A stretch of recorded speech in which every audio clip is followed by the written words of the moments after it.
بابل ہوائے بابل ہوائے اے مولا غازی آئے ہیں در پہ تیرے سوالی بابل ہوائے اے مولا غازی آئے ہیں در پہ تیرے سوالی ہمیں خبر ہے رد نہیں ہوگی کبھی اس در سے دعا ہماری لا حول ولا قوة الا باللہ العلی العظیم اعوذ باللہ من الشیطان الرجیم بسم اللہ الرحمن الرحیم الحمد للہ الذی لا یبلغ مدحتہ القائلون ولا یحصی نعماہ العادون ولا یعدی حقہ المجتہدون الذی لا یدرکہ بعد الحمم ولا ینالہ غوث الفتن الذی لیس لصفتہ حد محدود ولا نعت موجود ولا وقت معدود ولا عجل ممدود فطر الخلائق بقدرته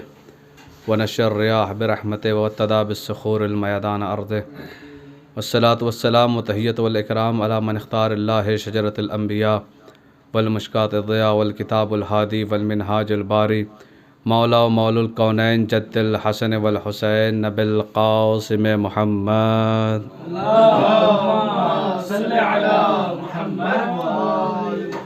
وآلہ الطیبین الطاہرین المعصومین المنتخبین المنتجبین اما بعد فقد قال اللہ تبارک و تعالی فی محکم کتاب الحکیم وهو اصدق الصادقین وقولہ الحق بسم اللہ الرحمن الرحیم قل یا ایہا الذین ہادوا ان زعمتم انکم اولیاء للہ من دون الناس فتمنوا الموت ان کنتم صادقین صلوات بر محمد وآل محمد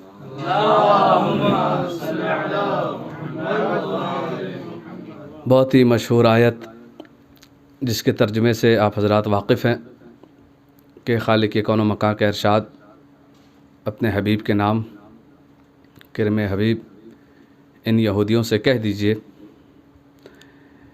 ان زعمتم انکم اولیاء للہ من دون الناس اگر یہ گمان کرتے ہیں کہ لوگوں میں سے صرف اور صرف یہ اللہ کو دوست رکھتے ہیں فتمنوا الموت تو موت کی تمنا کریں ان کنتم صادقین اگر یہ اپنے دعوے میں سچے ہیں زمانے رسول اللہ صلی اللہ علیہ وسلم میں ہر گروہ ہر فرقہ ہر کمیٹی یہ دعویٰ کر رہی تھی کہ ہم ہی ہیں لوگوں میں جو اللہ کو دوست رکھتے ہیں اور اللہ ہمیں دوست رکھتا ہے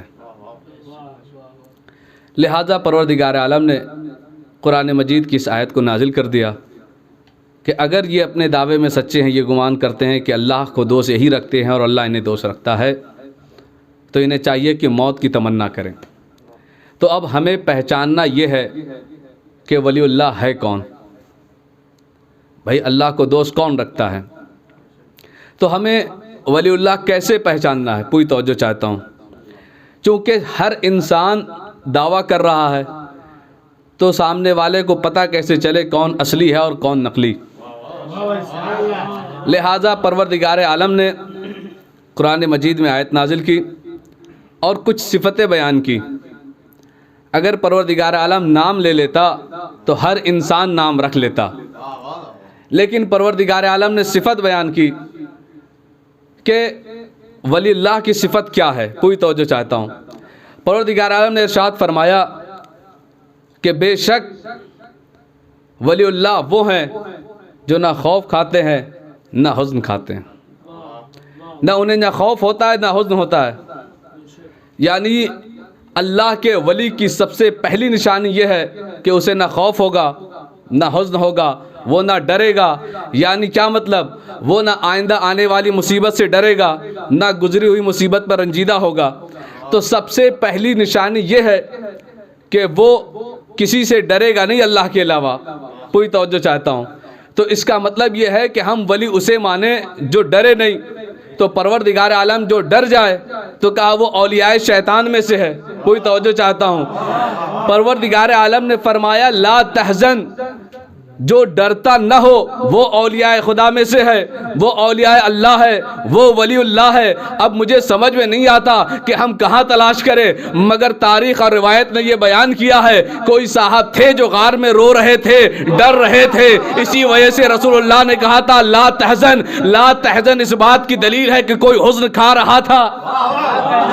کمال کی بات یہ ہے کہ مسلمانوں نے ایسے کو ولی بانا، اور بڑی بدقسمتی ہے ہم تو ایسے کو ولی مانتے ہیں جسے اللہ نے ولی کہا۔ پوری توجہ چاہتا ہوں، جسے اللہ نے ولی کہا، اور کیا عجیب و غریب انداز ہے۔ اور اس بات کو صاحب دمت الثاقبہ نے اپنی کتاب میں جگہ دی ہے۔ بہت مشہور واقعہ ہے کہ رسول اللہ نے اپنی ایک انگوٹھی دی مولا کائنات کو، کہا کہ یا علی جائیں اور اس پر محمد ابن عبداللہ لکھوا کر لے آئیں۔ مولا کائنات گئے، جانے کے بعد نقاش کو دیا۔ نقاش نے کہا کہ قبلہ میرے پاس ابھی وقت کم ہے، میں انشاءاللہ بعد میں کر دوں گا۔ کہا اس پر رسول اللہ کے حکم سے محمد ابن عبداللہ لکھوانا۔ پوری توجہ چاہتا ہوں، کہا اس پر محمد ابن عبداللہ لکھوانا۔ کہا ٹھیک ہے۔ وہ نقاش لے کر مولا کائنات چلے گئے۔ جب وقت مقررہ پر واپس آئے تو جیسے ہی انگوٹھی دی تو کیا دیکھا مولا کائنات نے کہ اس انگوٹھی پر جو رسول اللہ نے دی تھی اس پر محمد ابن عبداللہ کی بجائے محمد رسول اللہ لکھا تھا۔ رسول اللہ نے جیسے ہی یہ دیکھا، پوری توجہ چاہتا ہوں، کہ محمد رسول اللہ لکھا ہے، تو مولا کائنات نے کہا اے نقاش، میں نے تجھ سے یہ کہا تھا رسول اللہ کے حکم کے مطابق کہ اس پر محمد ابن عبداللہ نقش کرنا ہے، یہ تو نے محمد رسول اللہ کیوں لکھ دیا؟ کہا کہ یا علی میں لکھنا تو یہی چاہتا تھا، مگر کیا کروں، ہمارے ذہن میں ایسی باتیں آئیں کہ ہمارا قلم اور ہمارا ہاتھ محمد رسول اللہ لکھنے پر مجبور ہو گیا۔ اب مولا کائنات وہ انگوٹھی کو لے کر رسول اللہ کی خدمت میں گئے۔ پوری توجہ چاہتا ہوں، رسول اللہ کی خدمت میں گئے۔ رسول اللہ نے دیکھا مولا کائنات نے سارا ماجرا بیان کر دیا کہ وہ نقاش یہ کہہ رہا تھا کہ میں مجبور تھا، میں کیا کروں، میں لکھ تو محمد ابن عبداللہ رہا تھا لیکن لکھا گیا محمد رسول اللہ، اس میں میرا کوئی دخل نہیں ہے۔ رسول اللہ نے کہا کوئی بات نہیں، لگتا ہے خدا کی مرضی یہی ہے، لہٰذا انگوٹھی کو لیا، لینے کے بعد اپنے ہاتھوں میں پہن لیا۔ پہننے کے بعد تاریخ کہتے ہیں کہ دوسرا دن جو ہوا، جیسے ہی صبح نمودار ہوئی، انگوٹھی کو دیکھا تو کیا دیکھتے ہیں کہ محمد رسول اللہ کے نیچے علی ولی اللہ لکھا ہوا تھا۔ پوری توجہ چاہتا ہوں، رسول اللہ کے نیچے علی ولی اللہ لکھا تھا۔ اب رسول اللہ کو حیرت ہوئی، کل تو اس پر محمد رسول اللہ صرف لکھا ہوا تھا، یہ علی ولی اللہ کس نے لکھ دیا؟ اسی حیرت میں تھے کہ جبریل آ گئے، یا رسول اللہ آپ حیرت نہ کرے، اس لیے کہ اللہ بعد درود السلام کے یہ کہہ رہا ہے جو تمہاری مرضی تھی وہ تم نے لکھوا لیا، جو میری مرضی تھی وہ ہم نے لکھوا دیا۔ ایک صلوات پڑھے محمد والے محمد پر۔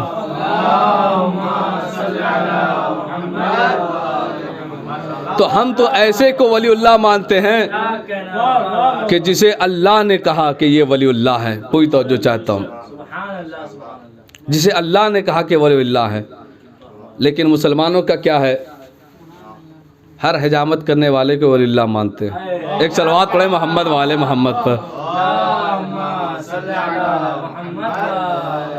ایک تو پہلی نشانی یہ ہے کہ ولی اللہ ہونا چاہیے۔ اچھا کمال ہے، لفظ ولی علی کے ساتھ جو متصل ہوتا ہے، بہت مشہور بات ہے لیکن مناسب ہے وقت پر کہہ دی جائے۔ دو لفظ ہوتے ہیں، ایک محمل ایک مستعمل۔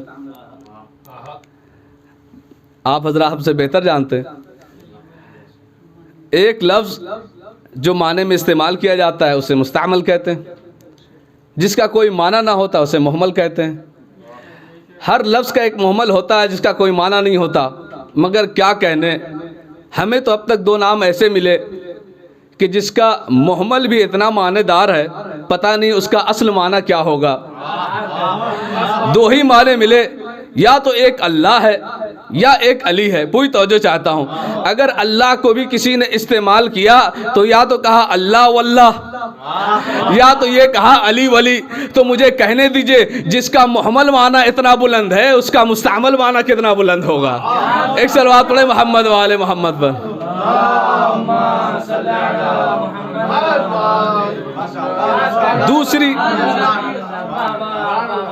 دوسری علامت جو ولی اللہ کی ہے، کہو کہ یہ اگر اپنے دعوے میں سچے ہیں تو فتمنوا الموت، موت کی تمنا کریں۔ یہ لیجئے موت کی تمنا کون کرے؟ عام انسان کی بات نہ کیجئے، انبیاء کی فہرست دیکھیں، کون موت کی تمنا کرے گا؟ آج جناب آدم صفی اللہ سے پوچھتے ہیں، ملک الموت پہنچا، جیسے ملک الموت پہنچا ہے نبی اللہ نے کہا کیوں آئے ہو؟ کہا آپ کا وقت ہو گیا، چلیں۔ جناب آدم تعجب میں، کہا کہ ابھی ہماری عمر کے 30 یا 40 سال باقی ہیں۔ پوری توجہ چاہتا ہوں، کہا 30 یا 40 سال باقی ہیں اور ابھی؟ کہا یاد کیجئے اس وقت کو۔ پوری توجہ چاہتا ہوں کہ جب آپ نے انبیاء کی فہرست دیکھی تھی اور سب کی عمر دیکھی تھی، جناب داؤد کی عمر دیکھا تھا بہت کم ہے، تو آپ نے پروردگار عالم کی بارگاہ میں کہا تھا کہ پروردگار عالم یہ میرے بیٹے کی عمر اتنی کم ہے، تو آپ نے کیا کہا تھا؟ میرے اللہ میری عمر سے کچھ حصے انہیں دے دیں۔ وہ آپ کا حصہ دے دیا گیا۔ پروردگار عالم نے وہ حصہ آپ کی زندگی کا جناب داؤد کے نام اعمال میں لکھ دیا، ان کی حیات بڑھا دی، لہٰذا اب آپ کا وقت ہو گیا۔ جناب آدم کیا کہتے ہیں؟ پوری توجہ چاہتا ہوں۔ جناب آدم فرماتے ہیں کہ واقعی میں پروردگار عالم نے وہ میری زندگی سے حصہ کاٹ لیا۔ پوری توجہ چاہتا ہوں، یہ آدم صفی اللہ ہیں، جناب صفی اللہ۔ اب آگے بڑھیں، جناب ابراہیم کو دیکھ لیں، عام انسان کی بات ہی نہیں کرتا فتمنوا الموت کے مقابل میں۔ کیا ہے جناب ابراہیم کا مقام؟ ملک الموت پہنچ گیا، کہا کہ چلے۔ کہا کس لیے آئے ہو؟ کہا روح قبض کرنے کے لیے آئے۔ کیا کہا ملک الموت؟ جاؤ پروردگار عالم سے یہ بات کہہ دو، کیا کوئی دوست کسی دوست کو موت دینا چاہتا ہے؟ ملک الموت گئے اور پروردگار عالم کی بارگاہ میں قول جناب ابراہیم پہنچا دیا۔ جواب پروردگار عالم یہ آیا کہ جاؤ ابراہیم سے کہہ دو کوئی دوست اپنے دوست کی ملاقات سے انکار کرتا ہے۔ یہ جناب ابراہیم کا مقام ہے۔ جناب سلیمان کو دیکھیں، حد ہے موسیٰ کلیم اللہ کو دیکھیں، جب موت کی منزل آئی تو فرشتے نے جیسے ہی کہا کہ نبی اللہ چلیں، تو کہا کہاں کا ارادہ ہے؟ کہاں سے روح قبض کرو گے؟ کہا کہ آپ کے دہن مبارک سے روح قبض کر لیں۔ کہا اس سے جس سے میں پروردگار عالم سے باتیں کیا کرتا تھا؟ کہا ہاتھ سے کر لیتے ہیں۔ کہا اس سے جس سے میں کتاب الہی اٹھایا کرتا تھا؟ کہا قدموں سے کر لیتے ہیں۔ کہا نہیں، اس سے جس سے میں چل کر اللہ سے باتیں کرنے جایا کرتا تھا۔ ملک الموت پریشان ہو گیا، واپس چلا گیا۔ اور اس کے بعد وہ منزل بھی آ گئی کہ ایک جگہ پر، پوری توجہ چاہتا ہوں، ایک جگہ پر ملک الموت قبر کو کھود رہا تھا اور وہاں سے جناب موسیٰ کا گزر ہوا۔ جناب موسیٰ نے دیکھا کہ اکیلا بندہ ہے، قبر کو کھود رہا ہے، لہٰذا کیا کیا؟ کہا کہ میں اس کا تعاون کرتا ہوں، اس کی مدد کرتا ہوں۔ لہٰذا قبر تیار ہو گئی اور اس کے بعد وہ ادھر ادھر دیکھنے لگا ملک الموت۔ کہا کیا دیکھتا ہے؟ کہا میں یہ سوچ رہا ہوں کہ یہ قبر، اس کا قیاس اتنا ہی ہے جتنی میت ہے۔ کہا کتنا قیاس ہے؟ کہا آپ کے خط کے مطابق ہے شاید۔ جناب موسیٰ کلیم اللہ نے کہا کہ ٹھیک ہے میں ناپ لیتا ہوں، لہٰذا قبر میں لیٹے۔ قبر کا لیٹنا تھا، قبر میں لیٹنا تھا ان کا کہ پروردگار عالم نے وہ باب کھول دیے جو ان کے سامنے بند تھے۔ انہوں نے اپنا مقام جنت میں دیکھ لیا۔ اب پروردگار عالم سے خواہش کی، پوری توجہ چاہتا ہوں، پروردگار عالم سے خواہش کی، کیا کہا؟ پروردگار اگر میرے لیے یہ قبر ہوتی تو کیا بہتر ہوتا۔ بس اس خواہش کا جاگنا تھا کہ ملک الموت اپنی اصل شکل و صورت میں نمودار ہوا۔ کہا کہ جناب موسیٰ کلیم اللہ یہ قبر کسی اور کے لیے نہیں، آپ ہی کے لیے تیار کی گئی تھی۔ پوری توجہ چاہتا ہوں، فہرست انبیاء میں یہ معیار ہے موت کا۔ میں کہنا یہ چاہتا ہوں کہ موت پہ راضی ہو جانا اور ہے، موت کی تمنا کرنا اور ہے۔ ہر انبیاء موت پر راضی ہو گئے، لیکن موت پہ راضی ہونا اولیاء اللہ کو نہیں کہلاتا، موت کی تمنا کرنا۔ اب دیکھیں رسول خدا کی خدمت میں جب ملک الموت آیا، کہا یا رسول اللہ چلیں، پروردگار عالم یہ کہتا ہے کہ آپ چاہیں تو قیامت تک یہاں رہے، یا اگر چاہیں تو ابھی چلیں۔ لیکن رسول اکرم کا جواب یہ ہے کہ یہ بتاؤ ملک الموت، اگر اللہ نے مجھے زندگی دی تو آخر ایک وقت وہ آئے گا کہ جب میں مروں گا؟ کہا ہاں، کہ جب موت ہی ہے تو ابھی ملے یا بعد میں ملے۔ ایک صلوات پڑھے محمد والے محمد پر۔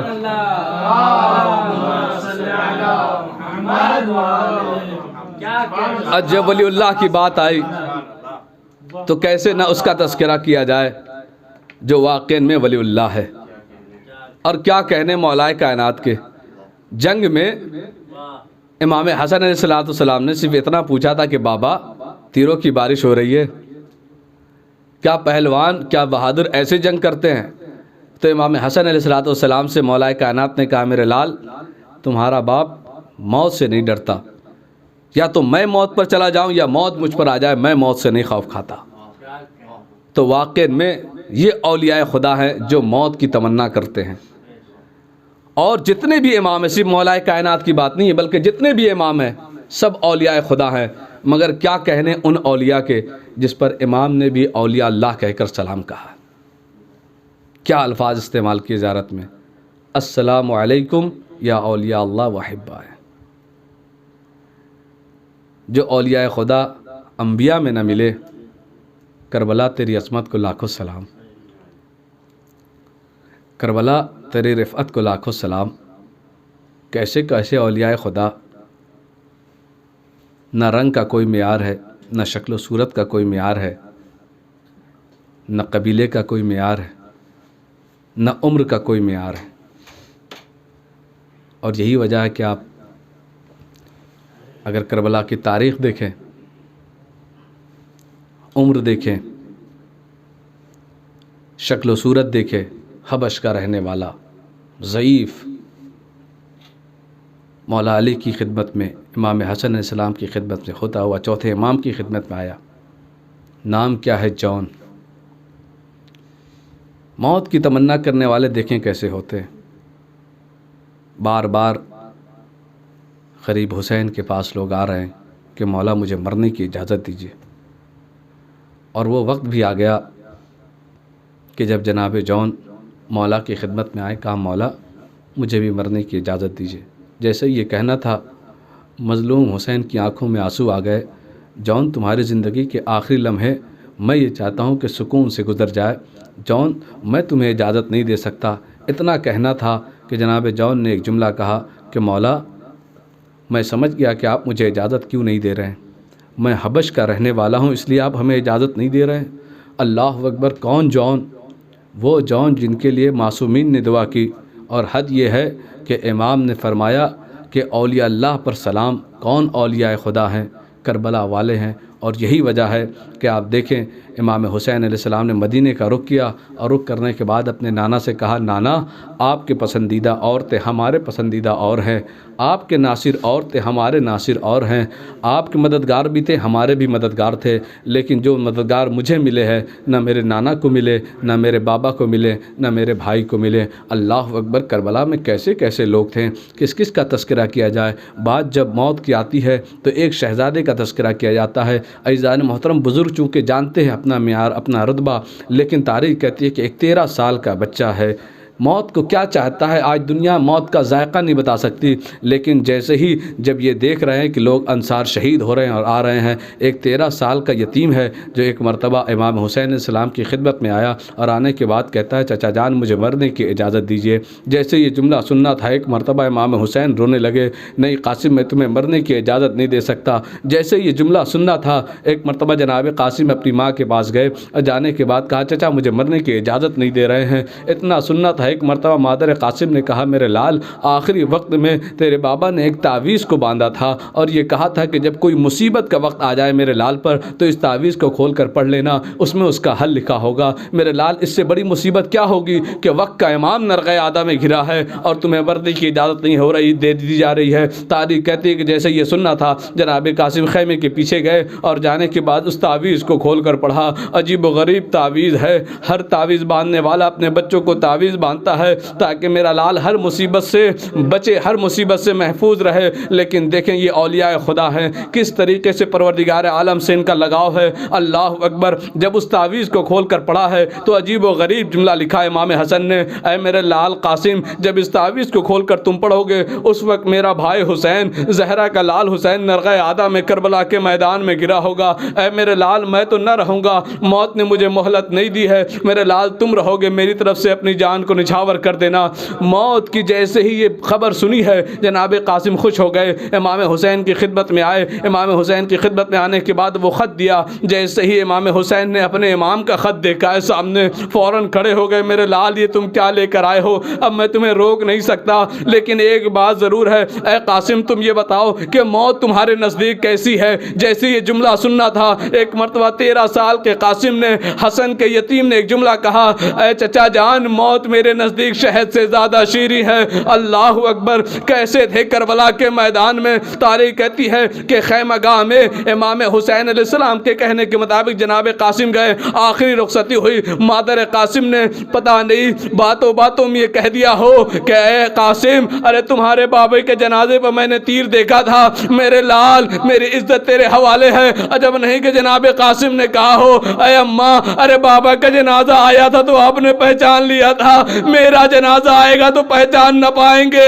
یہی وجہ ہے جب جناب قاسم لڑتے لڑتے تاریخ کہتی ہے کہ زین سے زمین پر آئے ہیں تو ایک آواز دی، اے چچا جان میرا آخری سلام قبول ہو۔ اللہ اکبر۔ حسن کی نشانی قاسم کو ملنے کے لیے امام حسین کربلا کے میدان میں خیمہ گاہ سے ایسے نکلے ہیں جیسے ایک شیر حملہ کرتا ہے اور ایک آواز دے رہے میرے قاسم آواز دو تاکہ غریب چچا تمہارے پاس آ جائے، مجھے کچھ دکھائی نہیں دے رہا میرے لال قاسم۔ اللہ اکبر۔ تاریخ کہتی ہے کربلا کے میدان کا ایک واحد شہید ہے حسن کا یتیم کہ جو زندگی میں پامال ہو گیا۔ ارے قاسم ہوتے تو آواز دیتے۔ تاریخ کہتی ہے کہ امام حسین ایک بلندی پر سوار ہوئے، آواز دیا ہے میرے لال قاسم، غریب چچا بلا رہا ہے، کوئی آواز نہیں آئی۔ دوسری آواز کو بلند کیا میرے لال قاسم، کچھ آواز دو، کوئی آواز نہ آئی، مگر جب آخری آواز بلند کی اے میرے لال قاسم امام وقت بلا رہا ہے۔ ارے جیسے یہ سننا تھا، تاریخ کہتی ہے کربلا کے دشت میں چند لاش کے ٹکڑے بلند ہوئے، آواز آئی السلام علیکہ یا ابا عبداللہ، السلام علیکہ یا ابن رسول اللہ، لعنت اللہ علی قوم الظالمین، رضم بقضاء و تسلیما لامرہ، انا للہ و انا الیہ راجعون۔ پروردگار تجھے واسطہ محمد و آل محمد کا، تجھے واسطہ اہل بیت علیہ السلام کا، ہمارے اس مختصر سی عبادت کو قبول فرما۔ پروردگار تجھے واسطہ محمد و آل محمد کا، تجھے واسطہ اہل بیت علیہ السلام کا، اس دنیا کے جس گوشے میں اہل بیت کے چاہنے والے ہیں ان کی جان مال عزت و آبرو ایمان کی حفاظت فرما۔ پروردگار تجھے واسطہ محمد و آل محمد کا، تجھے واسطہ اہل بیت علیہ السلام کا جو اس وقت مریض ہیں، پروردگار پریشان حال ہیں، ان کو چوتھے امام کی بیماری کا واسطہ پروردگار انہیں شفائے کلی عنایت فرما۔ پروردگار تجھے واسطہ محمد و آل محمد کا، تجھے واسطہ اہل بیت علیہ السلام کا جلد سے جلد اس وبا کو اس دنیا سے دور فرما۔ پروردگار تجھے واسطہ محمد و آل محمد کا، تجھے واسطہ اہل بیت علیہ السلام کا جو حضرات حج و زیارت کے مشتاق ہے، پروردگار ان کے لیے راستے کو فراہم فرما۔ پروردگار تجھے واسطہ محمد و آل محمد کا، تجھے واسطہ اہل بیت علیہ السلام کو جو طالبان علم ہیں انہیں پروردگار علم حاصل کرنے کی توفیق عنایت فرما۔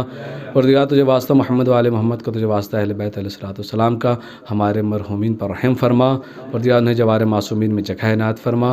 پروردگار تجھے واسطہ محمد و آل محمد کا، تجھے واسطہ اہل بیت علیہ السلام کا ہمارے آخری امام کے ظہور میں تعجیل فرما، ہمیں ان کے مخلص غلاموں میں شمار فرما۔ ربنا تقبل منا انک انت السمیع العلیم۔